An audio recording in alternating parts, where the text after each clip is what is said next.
नमस्कार, TNP news पर स्वागत है आपका। मैं हूं आपके साथ सुहानी मलिक।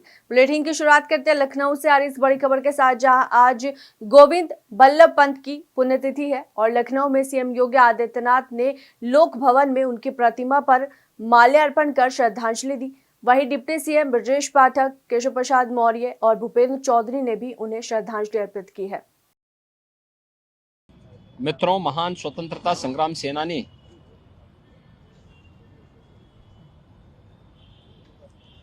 उत्तर प्रदेश के प्रथम मुख्यमंत्री, देश के पूर्व गृह मंत्री श्रद्धेय गोविंद बल्लभ पंत जी की आज पावन पुण्यतिथि है। मैं इस अवसर पर उनकी स्मृतियों को नमन करते हुए प्रदेशवासियों की ओर से उन्हें विनम्र श्रद्धांजलि अर्पित करता हूं।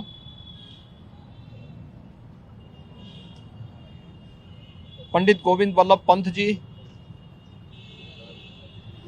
भारत माता के एक महान सपूत थे, महान स्वतंत्रता संग्राम सेनानी थे। गांधी जी के देश की आज़ादी के लिए समय समय पर चलाए गए आंदोलनों में उन्होंने अग्रणी भूमिका निर्वहन करने के लिए आज़ादी के आंदोलन में वे कूद पड़े थे।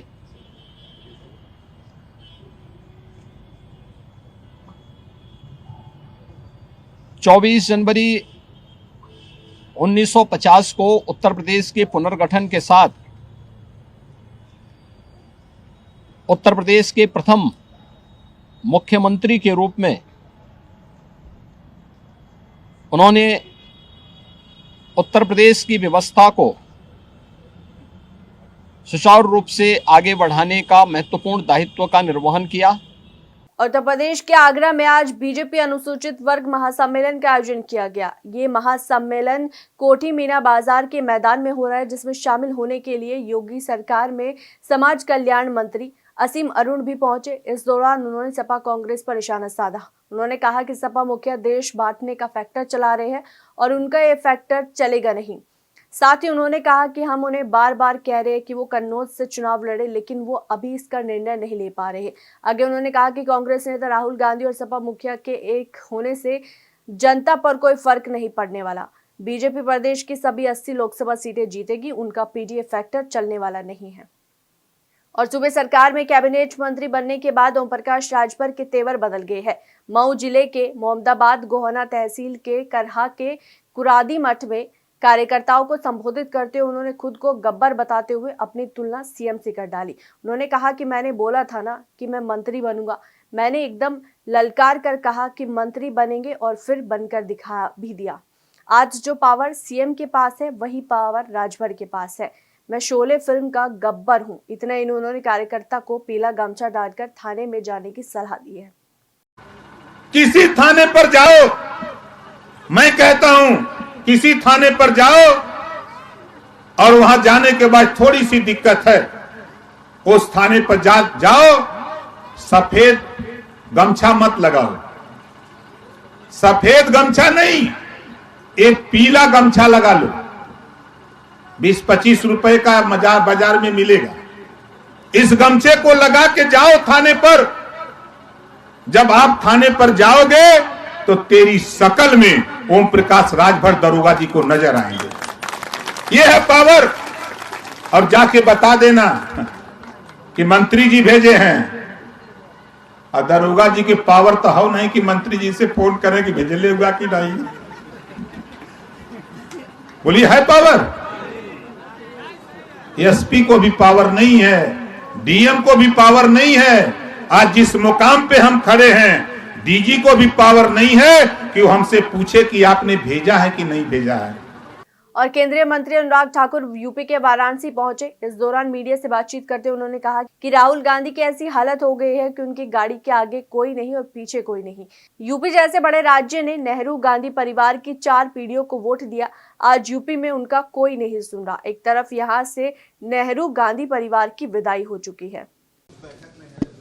भारतीय जनता पार्टी कार्यकर्ताओं की पार्टी है, संगठन पर बहुत बल देती है और जब हमारे पास संगठन से निकलकर देश के शीर्ष स्थान पर प्रधान सेवक और प्रधानमंत्री के रूप में नरेंद्र मोदी जी हैं, तो हमारे सबका कर्तव्य ये भी बनता है कि आगामी लोकसभा चुनाव के लिए अब की बार 400 पार, उसके लिए कमर कस लें, मोदी सरकार की उपलब्धियों नीतियों को जन जन तक पहुंचाएं, उसके लिए संगठन को और मजबूत करें ताकि हर पोलिंग बूथ पर 370 से ज़्यादा की लीड दिलाने का लक्ष्य रखा जाए।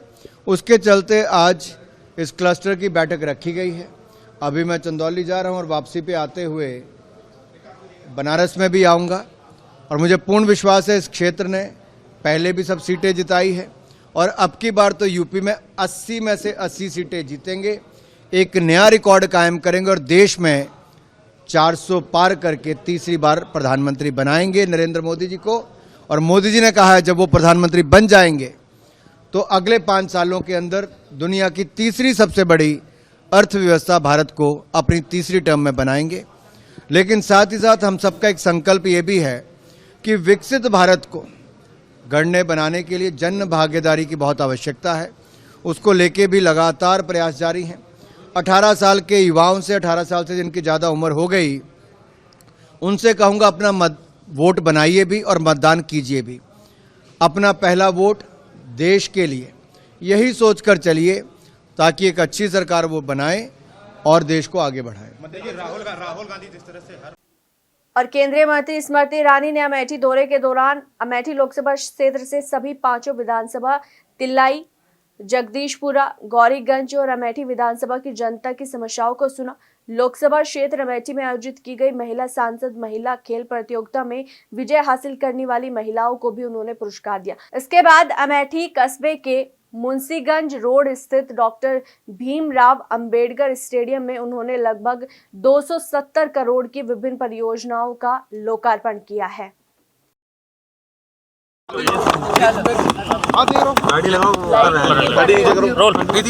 हाँ जी, आपको एक बार फिर से जो है अमेठी का आप एक बार फिर से बीजेपी ने आपको जो है अमेठी का लोकसभा प्रत्याशी बनाया है, ऐसे में कैसे देखती हैं? मैं अभिभूत हूँ कि एक सामान्य कार्यकर्ता को देश की सबसे चुनौती भरी एक लोकसभा क्षेत्र में साल 2014 में इस विश्वास के साथ भेजा गया था कि नामदार के सामने कामदारों का परिश्रम रंग लाएगा। 2014 में हारने के बाद मैं सतत 5 साल अमेठी की सेवा में रही और उसी सेवा को देखते हुए 2019 में अमेठी ने मेरे भाग्य में सबसे बड़ा आशीर्वाद मुझे दिया, अपनी जनप्रतिनिधि, अपनी सांसद बनाकर।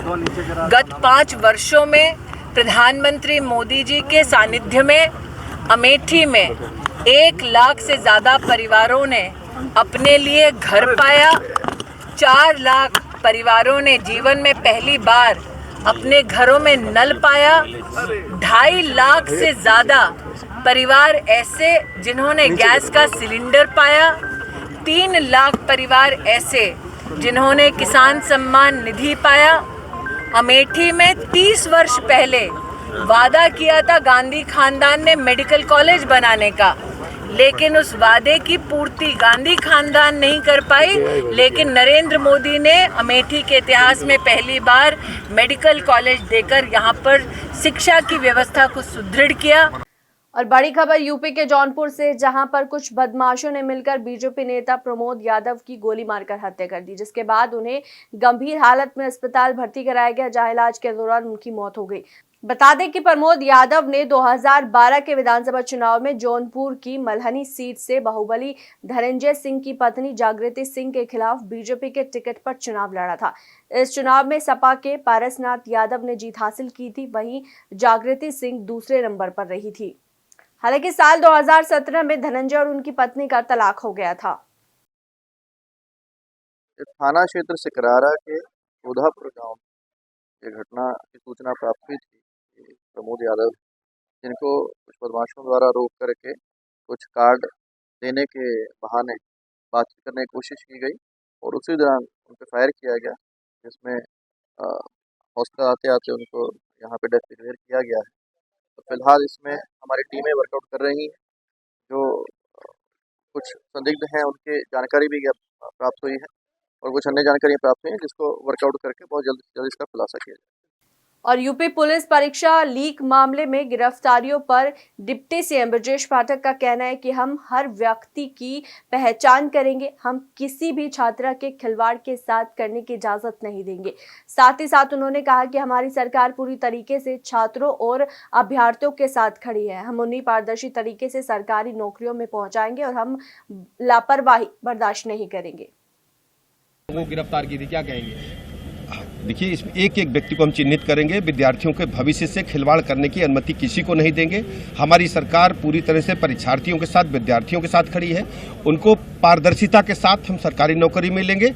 किसी भी स्थिति में हम इस प्रकार की कोताही को बर्दाश्त नहीं करेंगे, चाहे अधिकारी हों या जो इस प्रकार के परीक्षा लीक कांड में शामिल निजी व्यक्ति हैं, उनके खिलाफ कड़ी कार्रवाई हो। और कानपुर में 2 गैंगरेप पीड़ितों के आत्महत्या करने के बाद अब पिता ने भी सुसाइड कर लिया है, जिसके बाद सियासी बवाल शुरू हो गया। मामले में प्रियंका गांधी ने ट्वीट किया जिसमें उन्होंने लिखा कि उत्तर प्रदेश में पीड़ित बच्चे या महिलाएं अगर न्याय मांगती है तो परिवार को बर्बाद कर देना नियम बन चुका है। बता दें कि हाल ही में कानपुर से एक सनसनीखेज घटना सामने आई थी। यहाँ घाटमपुर इलाके के ईंट भट्टे में 2 नाबालिग चचेरी बहनों ने कथित तौर पर गैंगरेप के बाद आत्महत्या कर ली थी। अब इस मामले में फिर एक बार दिल दहला देने वाली खबर सामने आई है।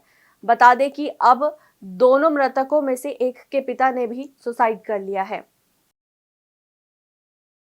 और मेरठ में विकास प्राधिकरण ने अवैध निर्माण पर कड़ी कार्रवाई की है, जहां ग्रीन बेल्ट में अवैध रूप से बन रहे निर्माणाधीन रेस्टोरेंट पर बुलडोजर गरजना शुरू हो गया है।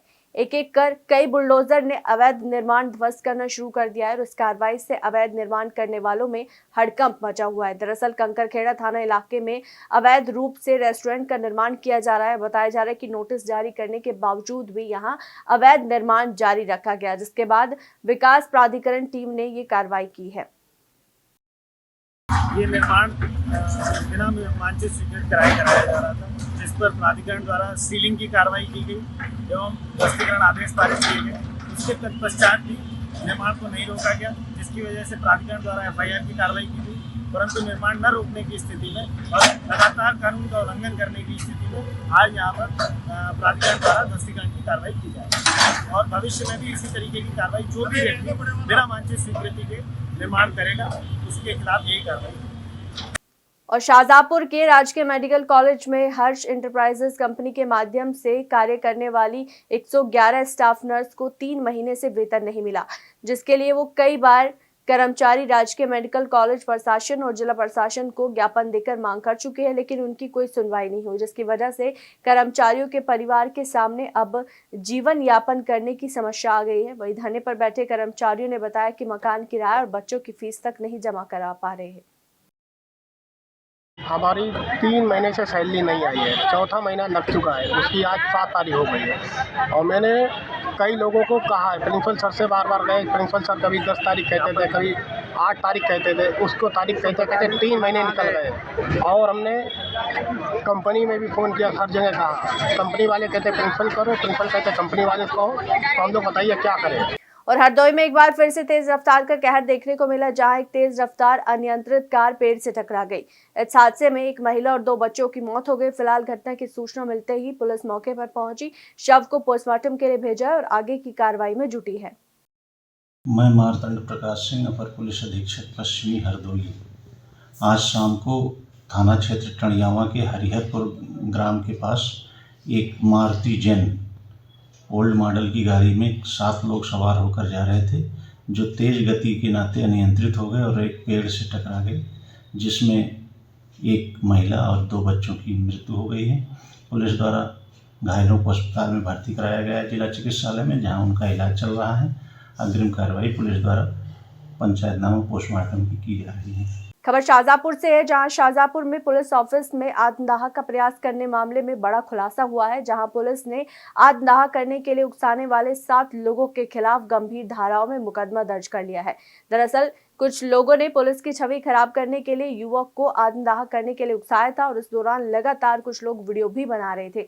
बताया जा रहा है कि एक ईमानदार पुलिस अधीक्षक पर दबाव बनाने के लिए साजिश के तहत आग लगवाई गई थी। अब सीसीटीवी फुटेज के आधार पर पुलिस आरोपी की गिरफ्तारी करेगी। तो फिलहाल इस बुलेटिन में इतना ही। देश और दुनिया की बाकी तमाम खबरों के लिए बने रहिए TNP न्यूज के साथ। नमस्कार।